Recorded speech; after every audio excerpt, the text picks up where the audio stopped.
এবার ইসরায়েল ও আমেরিকাকে এক টিকেটে ডাবল ফিল্ম দেখাবে ইরান।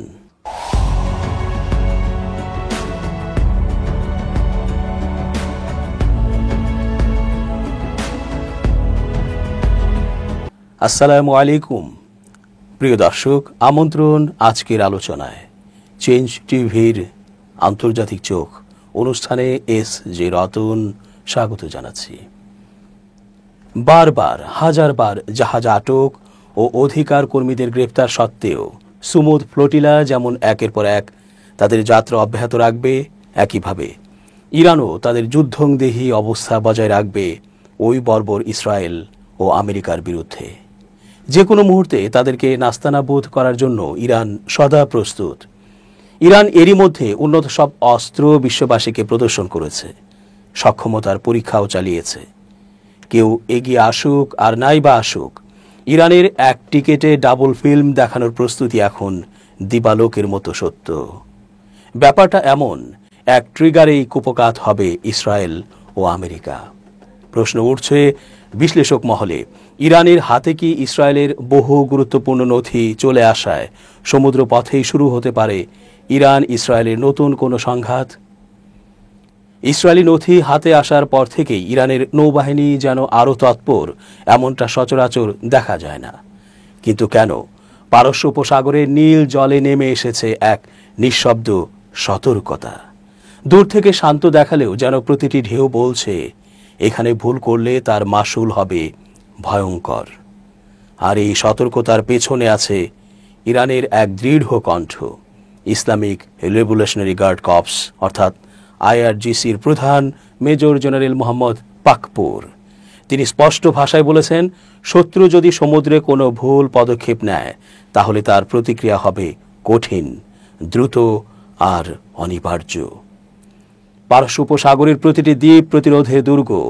কি এমন আত্মবিশ্বাসে ভরপুর ইরান যে সমুদ্রের প্রতিটি দ্বীপকে প্রতিরোধের দুর্গে পরিণত করেছে? জেনারেল পাকপুর সম্প্রতি পারস্য উপসাগরের কয়েকটি দ্বীপ পরিদর্শন করেছেন। নিজ চোখে দেখেছেন IRGC নেভির প্রস্তুতি। জেনারেল পাকপুরের বার্তা, তিনি বলেন, আমাদের নৌবাহিনী পুরোপুরি প্রস্তুত। শত্রুর যে কোনো পদক্ষেপের জবাব দিতে আমরা সক্ষম। মানসিক শক্তি, কেউ কেউ শক্তি দেখিয়ে ভয় দেখায়, আর কেউ কেউ শান্তভাবে জানিয়ে দেয়, আমরা প্রস্তুত। ইরান যেন দ্বিতীয় শ্রেণীর এই শক্তি, যারা প্রতিরোধে বিশ্বাস করে, উস্কানিতে নয়। খেয়াল করেছেন, জুন মাসের সেই 12 দিনের যুদ্ধের পর থেকেই যুক্তরাষ্ট্র আর ইসরায়েল দুই দেশই যেন আগের মতো আত্মবিশ্বাসী নয়। সেই সময় ইরানের প্রতিরোধ, নিখুঁত আঘাত আর তথ্যভিত্তিক কৌশল যেন প্রমাণ করে দিয়েছে মাঠে কেবল অস্ত্র নয়, মানসিক প্রস্তুতি আসল শক্তি। এই প্রস্তুতি শব্দটা আসলে কতটা গভীর? এটা শুধু ট্যাঙ্ক, মিসাইল বা ড্রোন নয়, এটা এক মানসিক শক্তি যা ভয়কে পরিণত করে আত্মবিশ্বাসে। জেনারেল পাকপুর বলেছেন, আমাদের শত্রুরা ভয় পায় আমাদের সাহস আর মানসিক দৃঢ়তাকে। প্রশ্নটা এখানেই, কেন ভয় পায়?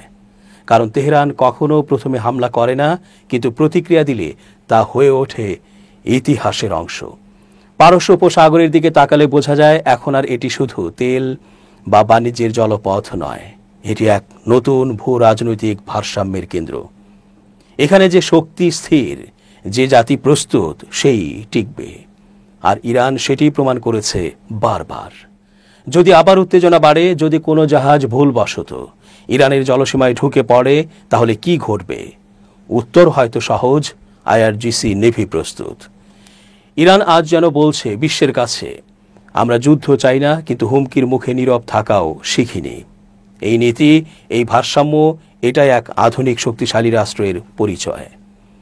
তাহলে কি বলা যায় পারস্য উপসাগরের প্রতিটি ঢেউ আজ এক নতুন বাস্তবতার প্রতীক, যেখানে শক্তি শুধু অস্ত্রে নয় বরং মনোবলে?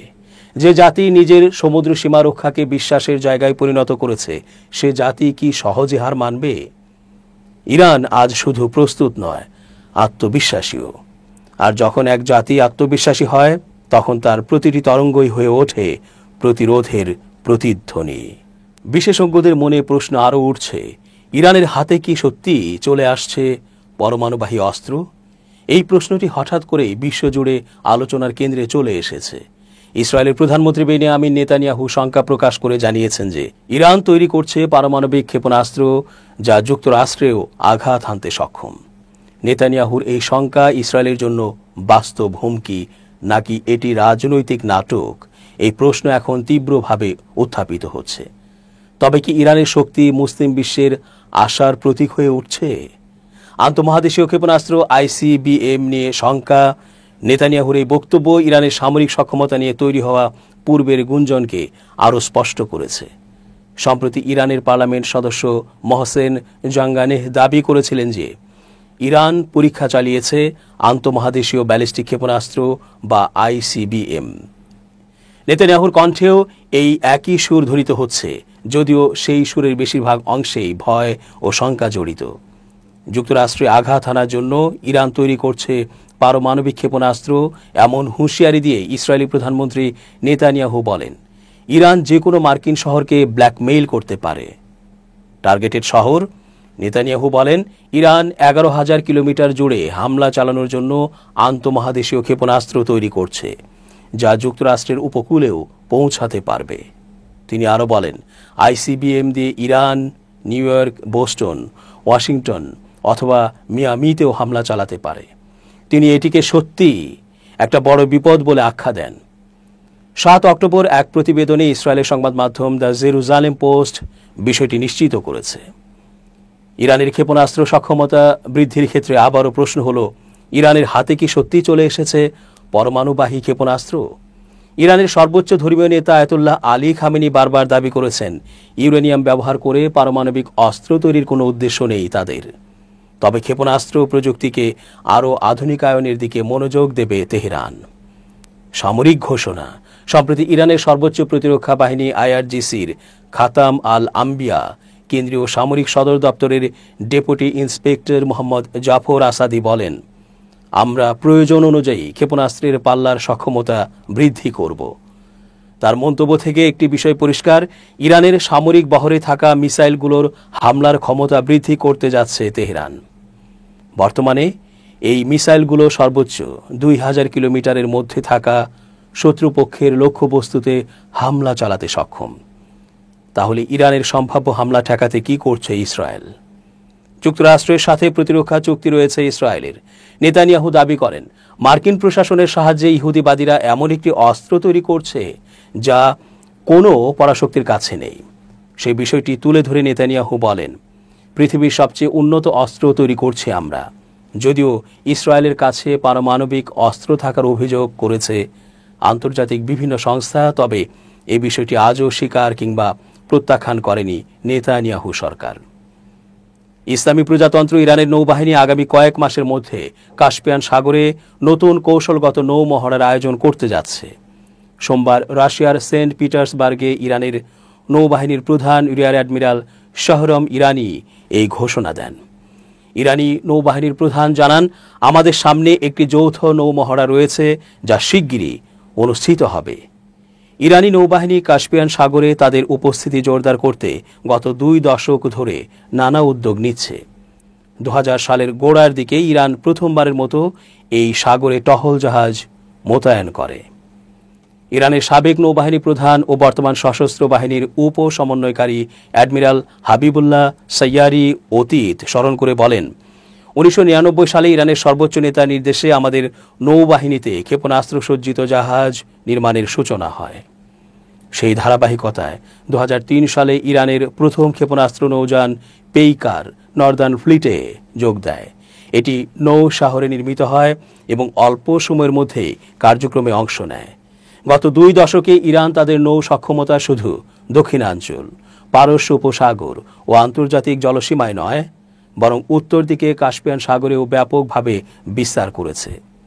এটি নিয়মিত বিভিন্ন নৌ মহড়া ও টহল অভিযান পরিচালনা করছে। সাম্প্রতিক বছরগুলোতে অনুষ্ঠিত ইখতেদার পায়দার 2025 নামের নৌ ক্ষেপণাস্ত্র মহড়া ইরানের কাস্পিয়ান উপস্থিতির একটি দৃষ্টান্ত। ইরানের প্রতিরক্ষা বাহিনীর প্রচার দপ্তর জানিয়েছে, এই মহড়ার মাধ্যমে ইরান তাদের স্বনির্ভর নৌ প্রযুক্তি, ক্ষেপণাস্ত্র ব্যবস্থা এবং উপকূলীয় প্রতিরক্ষা সক্ষমতা যাচাই করছে। নতুন যুদ্ধ জাহাজ।